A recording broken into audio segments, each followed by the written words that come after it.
मी कधी पण कंपॅरिझन करताना एका ह्युमन बॉडीचं कंपॅरिझन एका स्ट्रक्चर सोबत करत असतो. म्हणजे क्लायंटला पण जेव्हा सांगतो आणि आमची जी लेबरची जी टीम आहे त्यांना पण जेव्हा सांगतो, मी असं सांगत असतो की एखादा यंग असा मुलगा असतो 15-20 वर्षाचा, तो त्याच्या 15-20-25 ह्या वयामध्ये तो कुठे पण फिरतो, किती पण वेळ जागा राहू शकतो, काही पण तेलकट तुपकट पदार्थ खातो, साखर गोड सगळं खातो. त्यावेळेस त्याला काही वाटत नाही, त्यावेळेस त्याचं सर्व व्यवस्थित असते. पण जेव्हा आफ्टर 40 जेव्हा त्याचं शरीर एका स्पेसिफिक लिमिटच्या नंतर पोहोचून जाते, तेव्हा त्याला जे सगळे पुढे जे त्रास सुरू होतात, बीपी, शुगर हे सर्व, तसंच आपण एका स्ट्रक्चर बद्दल आपण विचार केला पाहिजे.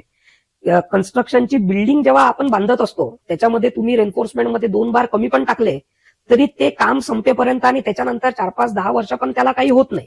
कारण की तेव्हा ते नवीन असते, तेव्हा ते चांगलं असते. जेव्हा ते एका विशिष्ट टाइम पिरियड जेव्हा त्याला पास होतो, जेव्हा ऊन, वारा, पाऊस, भूकंपाचे सौम्य धक्के हे जेव्हा त्या स्ट्रक्चरला लागतात, त्याच्यानंतर त्याची ऍक्च्युअल जी स्ट्रेंथ आहे ती आपल्याला पाहायला भेटते. आणि मग एका नवीन यंग मुलासारखं 10-15-20 वर्षानंतर मग आपल्याला त्या याला बिल्डिंगला क्रॅक्स दिसतात, प्लॅस्टर जे आहे, कॉन्क्रीटचे जे आहे ते पूर्ण खाली गळायला सुरुवात होते.